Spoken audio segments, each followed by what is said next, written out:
What up, though? It's your boy King Richard, aka the God of Rap from Creative Minds Entertainment, baby. That's KME. If you don't know, that's your baby mama and your wife. Woo! She know about it. One of my favorite things in the whole wide world, which is basketball. Let's talk about NBA, baby.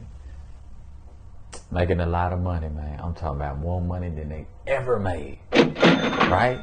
And it's no coincidence that sports betting has been going on long ago. But now it's kind of legal. And the reason I say kind of legal is because there's still some cheating going on out there. And I'm not talking about the kind of cheating that y'all be doing on y'all wife. I'm talking about rigged games, which I had this argument with my cousin them in the barbershop, bro. Try to tell certain people in my family. They don't believe me. They don't hear me. They like, oh man, you just mad because your team lost. You just mad because your boy didn't play good tonight against my team. And it's like, nah, fam, something isn't right. I'm watching the game and something ain't the same. I'm telling you, something going on. So since y'all don't believe me, let's talk to somebody who was a professional ref for about 13 seasons, I think from about 94 to 07 in the NBA, Tim Donaghy, who actually did time for doing what he did. Think it is rigged? Definitely manipulated. When you talk about Dick Bavetta in 2002, I don't know if you remember the famous Lakers-Sacramento Game 6, right? Yep.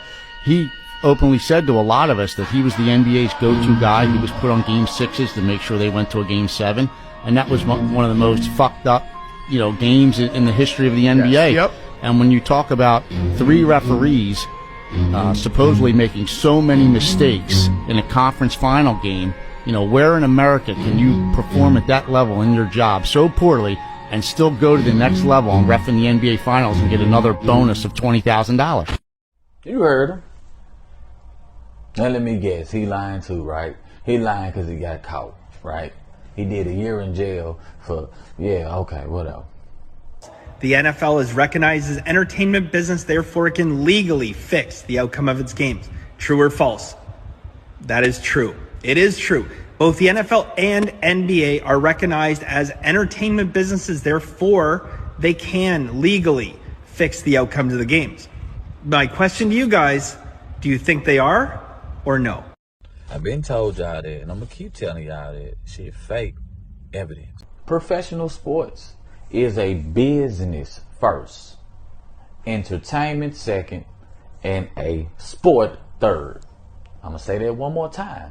Professional sports is a business first, entertainment second, and a game third.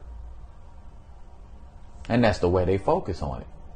Anybody who grew up and watched basketball in the, I'm going to say, late 80s all the way to the 2000s has a very deep knowledge of the history of basketball, especially the NBA, right? And that's where we're concentrating on, the NBA. I'm going to tell you the number one glaring thing, right? So I'm going to bring up a clip and we're going to be able to look at it and see the difference in the way things are going on. One of the crazy things to look back at was that LeBron was actually outstanding in the first 3 rounds of the 2011 playoffs. He was averaging 26 points, 9 rebounds, and 6 assists per game. I feel like I should point out that LeBron was averaging about 20 points, 7 rebounds per game in the 3 games to begin the NBA Finals. It wasn't until here in Game 4 where the wheels really began to fall off. Now, LeBron with a clean catch-and-shoot opportunity from deep, but he missed it. LeBron's passivity wasn't all that apparent in the early stages, though his first shot attempt of the game was an ugly hanging floater, which he obviously missed. Jason Kidd was his much smaller primary matchup. LeBron instinctively went into a post-up, Sean Marion with the instant double on James's dribble, and LeBron was forced into being a passer. He actually initiated what would be a great look for Mario Chalmers, with James himself eventually tipping in the miss. At the middle of the court against Deshaun Stevenson, he was met at the point by 3 Dallas defenders, again forcing him to give up the ball. I know y'all are like, boy, you are crazy, you are losing your mind. You are just throwing stuff out there, accusations with no type of proof whatsoever, right? But wait, young one, I have some proof. LeBron James has been to 10 finals in his NBA career so far. 10 finals, 10 NBA finals, right? That one NBA finals that he played in 2011, y'all knew I was going there. In 2011, doesn't look like LeBron James to me, right? And I'll prove it to you with numbers. First, we're going to look at the first round of the 2010-2011 Eastern Conference first round in the playoffs. LeBron James averaged 24 points per game, 10.6 rebounds, 6 assists, and he shot 46% from the field. Great first round, right? All right. Now let's move on to the second round of the playoffs. Celtics, right? His revenge from when he played in Cleveland. He had to get revenge on the Celtics because they shut him down when he was in Cleveland. He ain't had no help. Now he in Miami. He got help, right? So this is the second round. 28 points a game, 8 rebounds, 3.6 assists a game, almost 2 blocks and 2 steals, and he shot 47% from the field. Pretty good round, even better than the first round. Now let's move on to the Eastern Conference Finals against the Chicago Bulls and Derrick Rose. He averaged 26.8 points per game, 7.8 rebounds per game, 6.6 assists a game, 44% from the field, 2.4 steals a game, and almost 2 blocks against the Celtics. Kill it, right? He was killing it, right? Killing it, right? So that's 3 rounds I just showed you. Look how he playing. Ended by Jason Kidd, didn't attack, but again facilitated a gimme basket for his teammate, D Wade this time. Speaking of the man, for a very makeable left-handed lay, which he did miss. LeBron in transition, another missed layup that you'd expect him to make. Ugly turnover by LeBron with just under 10 minutes remaining. Whistled for the travel. Slipped into a 2-3 zone for the first time in the game. LeBron was able to cut perfectly through it, however, and he passed out of what should have was language. Does that look like a body language of a person that was just killing it the first 3 rounds? In this NBA Finals, he averaged 17.8 points a game, 7 rebounds, 7 assists, almost 2 steals, and half a block, shooting 47% from the field.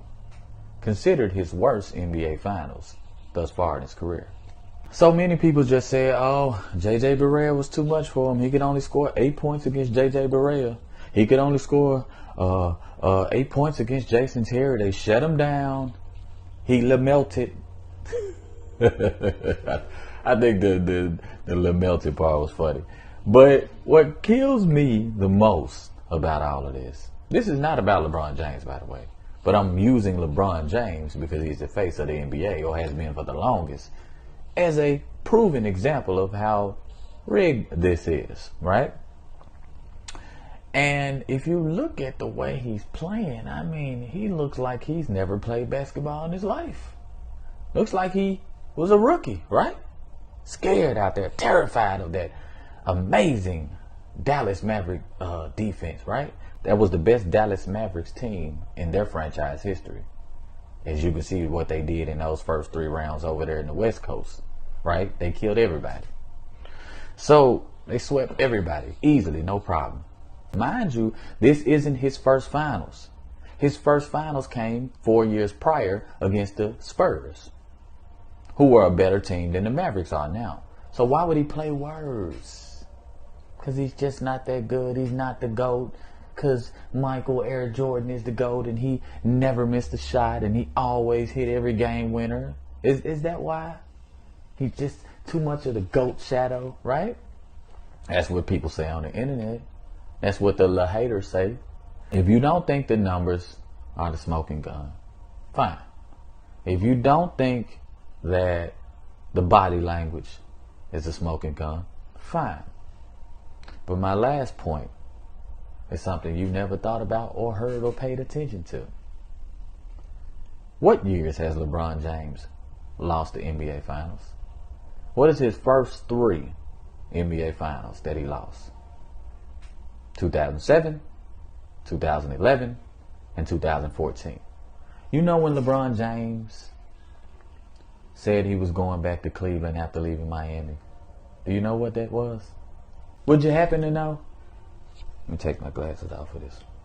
Would you happen to know when he announced after they lost their last finals in Miami, July 11, 2014?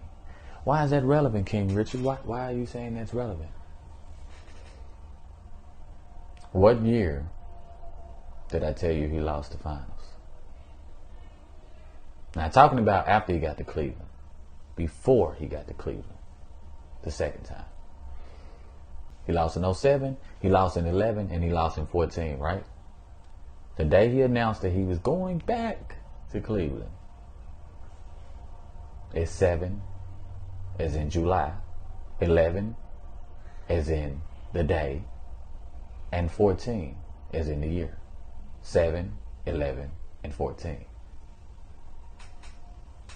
That's a hell of a coincidence, isn't it? But, you know, I'm just making stuff up. It's all real, isn't it?